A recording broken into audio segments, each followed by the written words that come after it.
Hello नमस्कार साथियों, स्वागत है आप सभी का स्टडी बोर्ड की यूट्यूब चैनल पर। आज है 18 मार्च और 18 मार्च की करंट अफेयर्स की वीडियो में हम देखेंगे महत्वपूर्ण घटनाओं को और चर्चा भी करेंगे। अगर आप किसी भी परीक्षा की तैयारी कर रहे हैं तो वर्तमान में घटनाओं का ज्ञान होना अत्यंत आवश्यक है और आपके ज्ञान को बढ़ाने में हम मदद करते रहेंगे। तो आपसे अनुरोध है कि वीडियो को लास्ट तक ज़रूर देखिए और वीडियो अच्छा लगे तो लाइक कर दीजिए और अपने दोस्तों में भी शेयर करना मत भूलिएगा। तो चलिए शुरू करते हैं पहले प्रश्न से। पहला प्रश्न दिया है, हाल ही में किसने रणजी ट्रॉफी 2024 का खिताब जीता है। रणजी ट्रॉफी जो हुई है 2024 में, इसका खिताब मुंबई ने जीता है। ऑप्शन ए सही है। विदर्भ को हराकर 169 रनों से हराया है।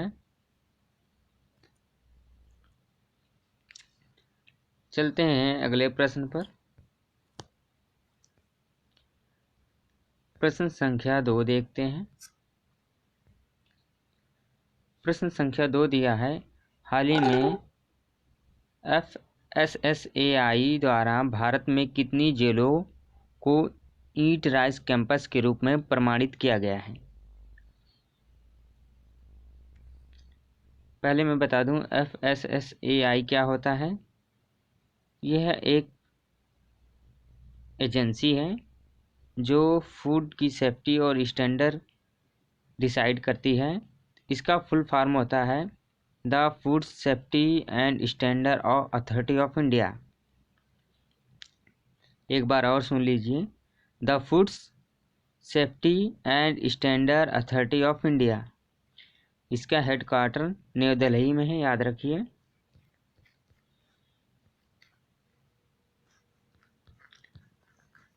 दिल्ली में है और इसकी स्थापना हुई थी 2008 में। और इसका सही आंसर ऑप्शन सी होगा।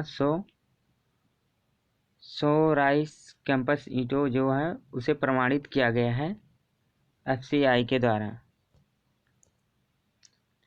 चलते हैं अगले प्रश्न पर।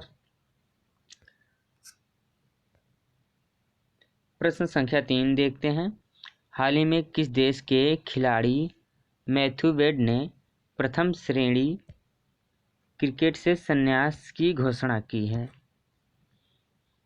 तो यह ऑप्शन बी इसका सही होगा। ऑस्ट्रेलिया के खिलाड़ी हैं मैथ्यू वेड और इन्होंने संन्यास लेने की घोषणा की है।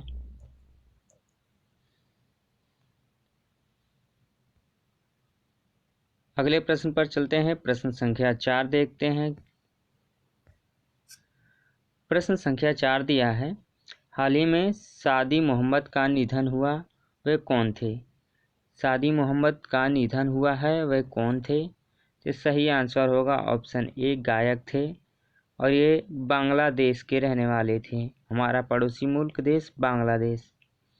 ऑप्शन ए इस प्रश्न का सही है।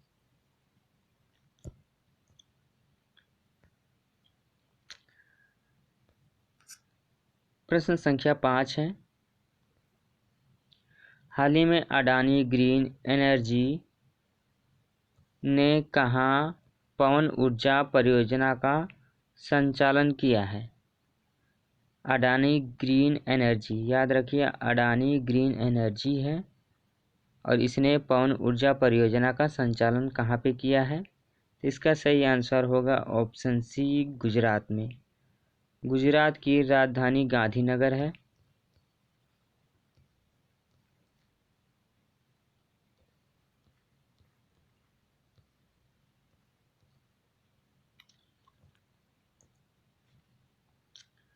चलते हैं अगले प्रश्न पर। प्रश्न संख्या 6 देखते हैं।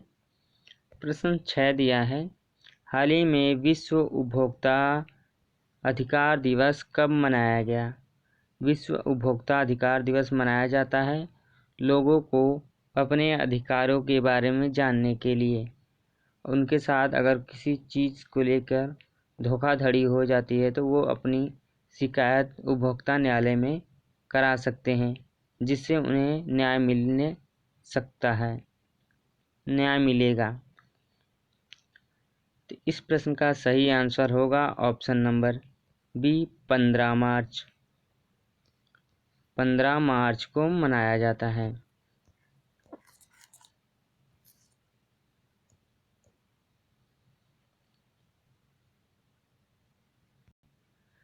चलते हैं प्रश्न संख्या 7 की ओर। प्रश्न संख्या 7 दिया है, हाल ही में किस राज्य ने कश्मीर में सरकारी गेस्ट हाउस बनाने की घोषणा की है? कैसा सरकारी गेस्ट हाउस बनाने की घोषणा की है, किस राज्य ने? तो इस प्रश्न का सही आंसर है ऑप्शन सी, महाराष्ट्र राज्य ने। महाराष्ट्र के सीएम एकनाथ शिंदे हैं, याद रखिए, एग्जाम में पूछता है।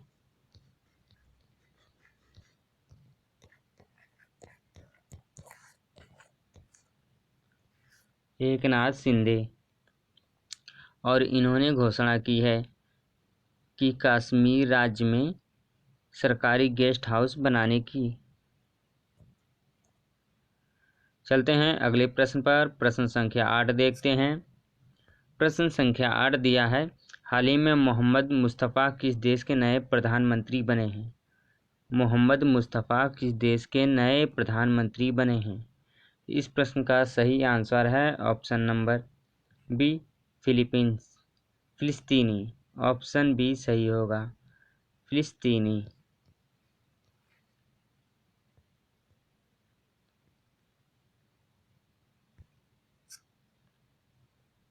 अब कुछ हम पॉइंट देख लेते हैं।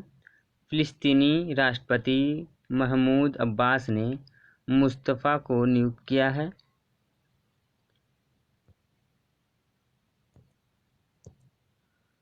मुस्तफ़ा ने प्रधानमंत्री मोहम्मद सताएह का स्थान लिया है। मोहम्मद सताएह का अपनी सरकार के साथ पीएम मोहम्मद सताएह ने फरवरी में इस्तीफा दे दिया था।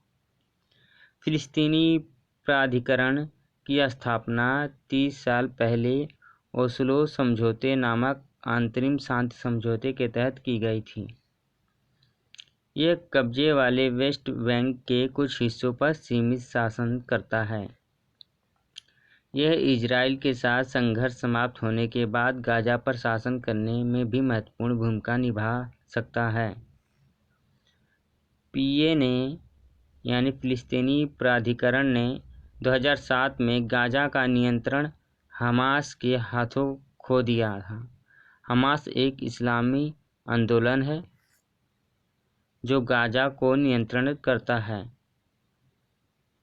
ये सभी महत्वपूर्ण पॉइंट हैं एग्जाम की दृष्टि से, इन्हें गौर कीजिए। चलते हैं अगले प्रश्न पर।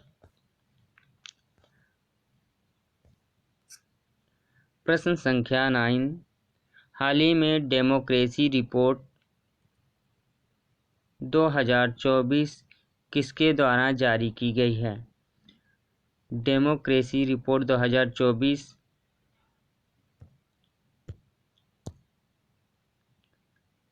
वीडेम संस्था द्वारा जारी की गई। ऑप्शन सी इस प्रश्न का सही है।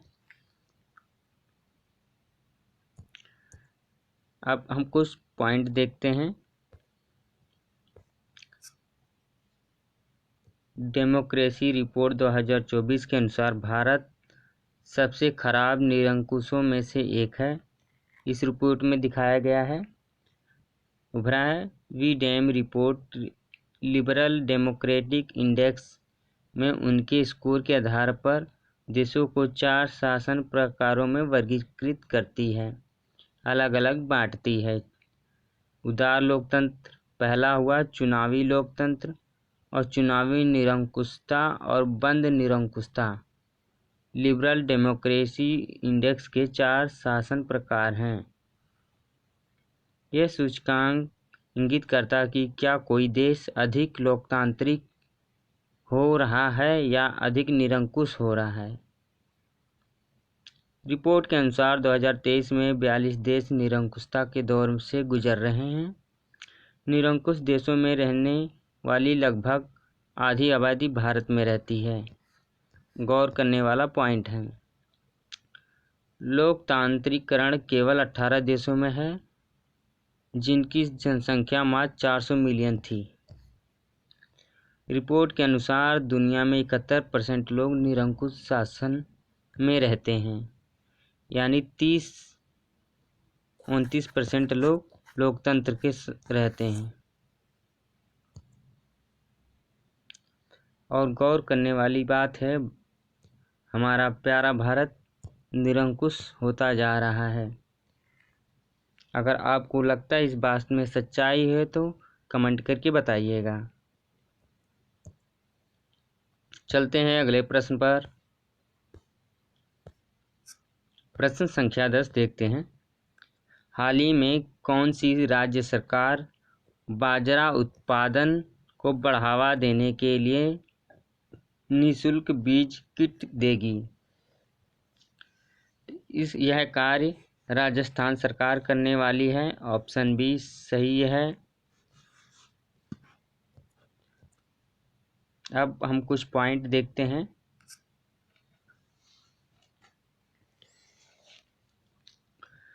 राजस्थान सरकार ने बाजरा उत्पादन को बढ़ावा देने के लिए यह फैसला किया है। इसने 12 लाख किसानों को मक्का बीज की मुफ्त मिनी किट उपलब्ध कराने का निर्णय किया है। इसने 8 लाख किसानों को बाजरा के बीज की मुफ्त मिनी किट प्रदान करने का भी निर्णय लिया है। राजस्थान सरकार 7 लाख किसानों को सरसों के बीज और 4 लाख किसानों को मूंग के बीज की मुफ्त मिनी किट प्रदान करेगी। राजस्थान सरकार 1 लाख किसानों को ज्वार और मोठ के बीज उपलब्ध कराएगी। अगले वित्तीय वर्ष से निःशुल्क बीज किट का वितरण शुरू होगा। वित्तीय वर्ष कब से होता है? 1 अप्रैल से स्टार्ट होता है और 31 मार्च तक माना जाता है। माना नहीं जाता, होता है। देश के कुल बाजरा उत्पादन में राजस्थान का योगदान 26% है। याद रखिए पॉइंट। राजस्थान में 2 मुख्य बाजरा फसलें बजड़ी और ज्वार उगाई जाती हैं। देश में पैदा होने वाले बाजरे का 41% हिस्सा राजस्थान से आता है। राजस्थान सरकार द्वारा राजस्थान बाजरा प्रोत्साहन मिशन 2022-23 में शुरू किया गया था। किसानों, उद्यमियों और गैर लाभकारी संगठनों द्वारा 100 प्राथमिक प्रसंस्करण सुविधाओं की स्थापना के लिए 40 करोड़ रुपए की राशि आवंटन की गई थी। ये सभी पॉइंट एग्जाम की दृष्टि से महत्वपूर्ण हैं। चलते हैं प्रश्नों की ओर। प्रश्न संख्या 11। हाल ही में भारत और किस देश ने कानून और विवाद समझौते पर हस्ताक्षर किए हैं? भारत और किस देश ने? तो सही आंसर ऑप्शन ए होगा, सिंगापुर। सिंगापुर की राजधानी सिंगापुर सिटी है, याद रखिए। ऑप्शन ए इस प्रश्न का सही है।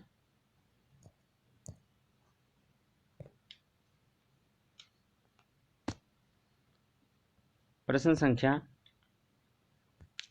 12 देखते हैं।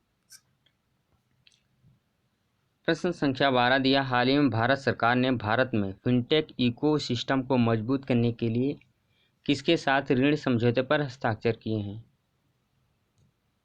फिनटेक इकोसिस्टम को मजबूत करने के लिए किसके साथ ऋण समझौते पर हस्ताक्षर किए हैं? तो ऑप्शन ए सी होगा, एडीबी यानी एशियन डेवलपमेंट बैंक, ईडीबी, जिसकी स्थापना 1966 में हुई थी।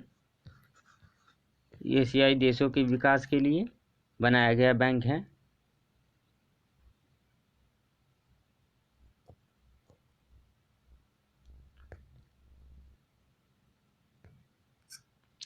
प्रश्न संख्या 13, हाल ही में सार्क के शरीर के अंगों के अवैध व्यापार पर कौन शीर्ष पर रहा है? इन राज्यों में से कौन सा राज्य शीर्ष पर रहा अवैध व्यापार के लिए? शार्क जो होती है मछली की एक प्रजाति होती है, उसके अंगों को अवैध रूप से मार्केट में बेचना। किस राज्य ने किया है? तो सही आंसर होगा ऑप्शन बी, तमिलनाडु राज्य, जहाँ के सीएम MK स्टालिन है, याद रखिए। ऑप्शन बी इस प्रश्न का सही है। अब कुछ पॉइंट हम देखते हैं।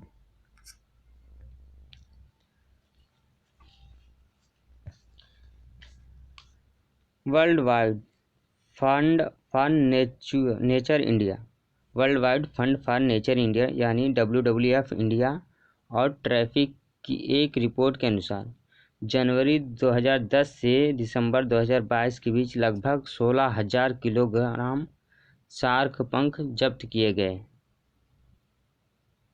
16,000।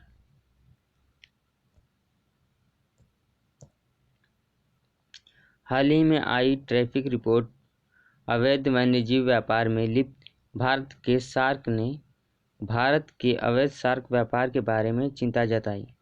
इसने मौजूदा खतरों और संरक्षण संबंधी चिंताओं पर भी प्रकाश डाला है। कुल में से शार्क के शरीर के अंगों का 65% अवैध व्यापार तमिलनाडु में हुआ है। इसके बाद कर्नाटक, फिर गुजरात, केरल और महाराष्ट्र जैसे अन्य राज्यों में भी हुआ है। शार्क के शरीर के हिस्से सिंगापुर, हांगकांग, श्रीलंका और चीन को निर्यात किए गए हैं।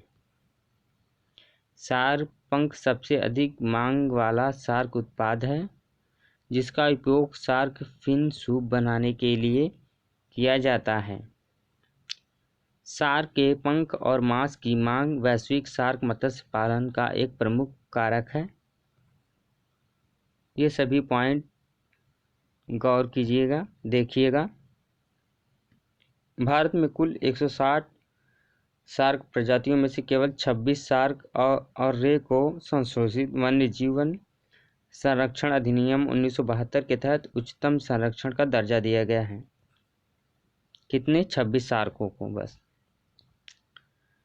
CITES जंगली जीवों और वनस्पतियों की विलुप्तप्राय प्रजातियों में अंतर्राष्ट्रीय व्यापार पर कन्वेंशन के परिशिष्ट 1 और 2 को अधिनियम की अनुसूची 4 में सूचीबद्ध किया गया है।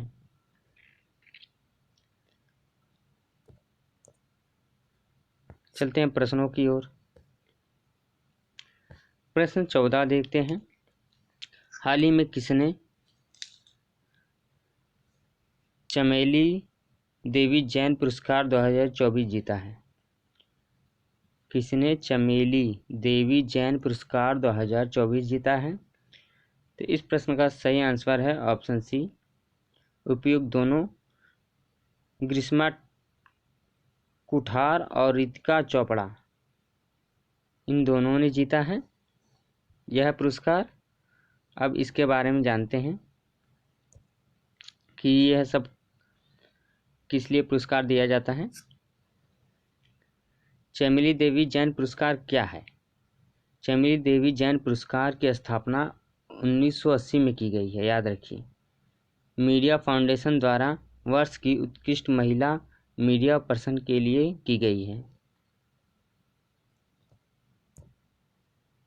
इस पुरस्कार का नाम चमेली देवी जैन के नाम पर रखा गया, जो एक स्वतंत्रता सेनानी और सामुदायिक सुधारक थी, जिन्हें भारत के स्वतंत्रता आंदोलन के दौरान जेल में डाल दिया गया था। यह भारतीय महिला मीडिया कर्मियों को दिया जाने वाला एक प्रमुख पुरस्कार है, जिन्होंने सामाजिक विकास, राजनीतिक समानता, लैंगिक न्याय, स्वास्थ्य, युद्ध और संघर्ष और उपभोक्ता मूल्यों जैसे विषयों पर रिपोर्टिंग की हो। 1981 में नीरजा चौधरी ने पहला पुरस्कार जीता था। जब इसकी शुरुआत हुई उसके 1 साल बाद किसने? नीरजा चौधरी ने जीता है। अब हम थोड़ा जानेंगे इन दोनों व्यक्तियों के बारे में। देखिए, स्वतंत्र पत्रकार ग्रीष्मा कुठार और इंडियन एक्सप्रेस की रितिका चोपड़ा ने संयुक्त रूप से वर्ष की उत्कृष्ट महिला मीडिया पर्सन के लिए चमेली देवी जैन पुरस्कार 2024 जीता है। विजेताओं का चयन एक स्वतंत्र जूरी द्वारा महिलाओं पत्रकारों की 65 से अधिक प्रविष्टियों में से किया गया था। जूरी में वरिष्ठ पत्रकार राधिका रामाशेषन जो अध्यक्ष थी, लेखिका मरियम अलावी और डाउन टू अर्थ के प्रबंधन संपादक रिचर्ड महापात्रा शामिल थे। 15 मार्च को विजेताओं को पुरस्कार प्रदान किया गया है। सुश्री कुठार एवं स्वतंत्र मल्टीमीडिया पत्रकार हैं जो मणिपुर जैसे संघर्षग्रस्त क्षेत्रों से गहन शोध और लंबी चौड़ी खोजी रिपोर्ट में लगी हुई थी, इसलिए इन्हें प्रदान किया गया है। सुश्री चोपड़ा राष्ट्रीय ब्यूरो सरकार की प्रमुख और द इंडियन एक्सप्रेस दिल्ली में राष्ट्रीय शिक्षा संपादक हैं। अब चलते हैं प्रश्नों की ओर। प्रश्न संख्या 15, हाल ही में कौन NCL के नए अध्यक्ष और निदेशक नियुक्त हुए हैं? प्रबंध निदेशक नियुक्त हुए हैं, तो इसका सही आंसर होगा ऑप्शन बी साईराम नियुक्त हुए हैं। ऑप्शन बी इस प्रश्न का सही है।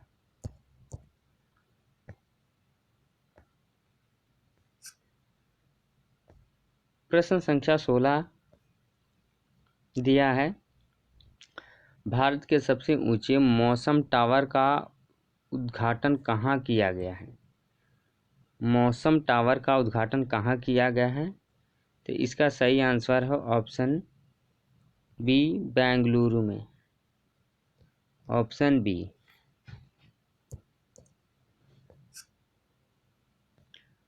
प्रश्न संख्या 17, ICC टेस्ट रैंकिंग में वर्ल्ड के नंबर 1 गेंदबाज कौन बने हैं? ICC टेस्ट रैंकिंग में वर्ल्ड के नंबर 1 गेंदबाज कौन बने हैं? तो इस प्रश्न का सही आंसर ऑप्शन सी है, रविंद्रचंद्र अश्विन। ऑप्शन सी सही है।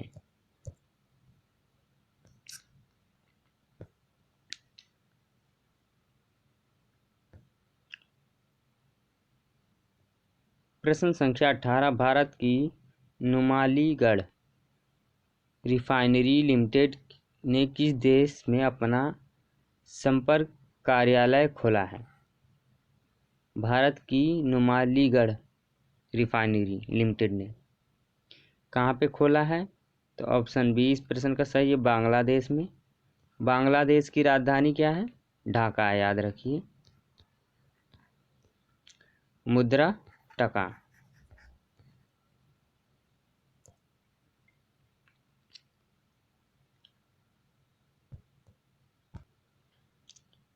प्रश्न संख्या 19, किस देश के प्रधानमंत्री 5 दिवसीय यात्रा पर भारत आए हैं? किस देश के प्रधानमंत्री 5 दिवसीय यात्रा पर भारत आए हैं? तो इस प्रश्न का सही आंसर है ऑप्शन ए भूटान। भूटान के प्रधानमंत्री 5 दिवसीय यात्रा पर भारत आए हैं। और याद रखिए, भूटान साउथ एशिया का ऐसा देश है जहाँ पे नेटवर्क कवरेज और फैसिलिटी बहुत अच्छी है इंटरनेट की, भूटान में।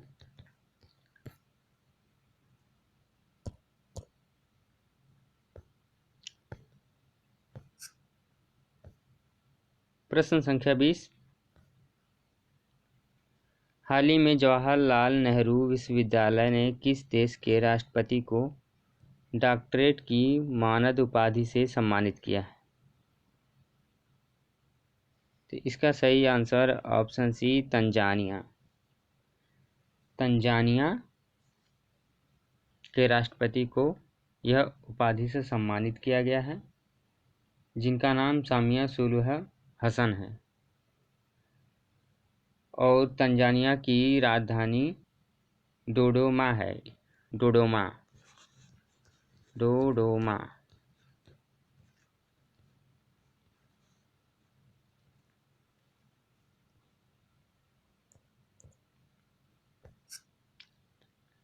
प्रश्न संख्या 21 देखते हैं। केंद्र सरकार ने किस दिन हैदराबाद मुक्ति दिवस मनाने का निर्णय किया है? केंद्र सरकार ने किस दिन को हैदराबाद मुक्ति दिवस के रूप में मनाने का निर्णय किया है? तो इसका सही आंसर ऑप्शन डी होगा 17 सितंबर। 17 सितंबर को निजामों से सैन्य कार्रवाई के द्वारा सरदार वल्लभ भाई पटेल ने इसे भारत संघ में शामिल किया था और उसी दिन से 17 सितंबर को अब मुक्ति दिवस के रूप में मनाया जाएगा। हैदराबाद को मनाया जाएगा कब से? 1986 में सैन्य कार्रवाई के द्वारा मिलाया गया था।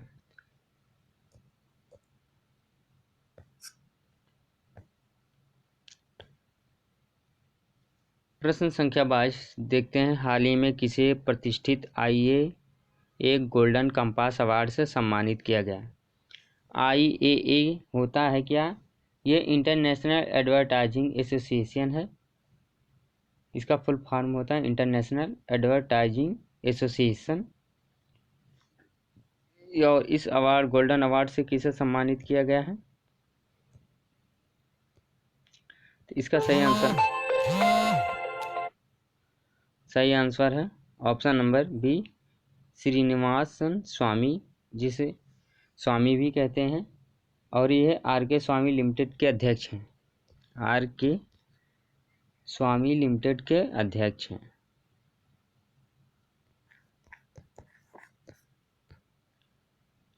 और यह पहले भारतीय हैं जिनको यह अवार्ड मिला है। याद रखिए, गोल्डन कंपास अवार्ड मिला है, पहले भारतीय हैं। और ये पेनांग के गवर्नर जो तून अहमद फूजी अब्दुल रज्जाक ने प्रदान किया है। पेनांग के गवर्नर हैं, उन्होंने यह अवार्ड इन्हें प्रदान किया है। याद रखिए, यह अवार्ड दिया जाता है एडवर्टाइजिंग के लिए और मार्केटिंग के लिए। तो ये इनकी कंपनी जो मार्केटिंग करती है उसके लिए दिया गया है। प्रश्न संख्या 23 देखते हैं। हाल ही में खेलो इंडिया राइजिंग टैलेंट आइडेंटिफिकेशन, जिसे कीर्ति कहा भी जाता है, कार्यक्रम का उद्घाटन कहाँ किया गया है? हाल ही में खेलो इंडिया राइजिंग टैलेंट आइडेंटिफिकेशन कार्यक्रम का उद्घाटन कहाँ किया गया है? तो इसका सही आंसर ऑप्शन ए होगा चंडीगढ़। चंडीगढ़ हरियाणा की राजधानी है और हरियाणा और पंजाब दोनों की राजधानी है, क्योंकि यह दोनों के बॉर्डर पे पड़ता है।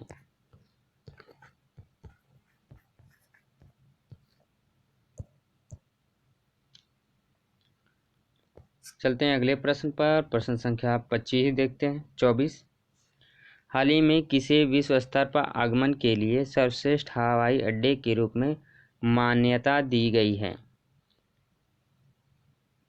हाल ही में किसे विश्व स्तर पर आगमन के लिए सर्वश्रेष्ठ हवाई अड्डे के रूप में मान्यता दी गई है? तो केम्पेनगौड़ा इंटरनेशनल हवाई अड्डा जो है कर्नाटक में है, उसे दिया गया है। ऑप्शन सी प्रश्न का सही है, कर्नाटक राज्य में।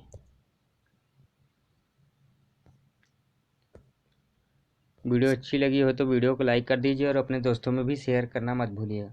और अगर आप इस चैनल पर पहली बार आए हैं तो फटाफट चैनल को सब्सक्राइब कर लीजिए और हमारा बेल आइकन भी दबा दीजिए, ताकि हमारी वीडियो की नोटिफिकेशन आपको टाइम से मिलती रहे। तो लास्ट क्वेश्चन देख लेते हैं। हाल ही में कहाँ पहला प्राइवेट रॉकेट ब्लास्ट हुआ है? हाल ही में कहाँ पहला प्राइवेट रॉकेट ब्लास्ट हुआ है? तो इसका सही आंसर ऑप्शन बी है, जापान में। जापान की एक कंपनी है, उसने यह रॉकेट बनाया था और यह ब्लास्ट हो गया है। स्पेस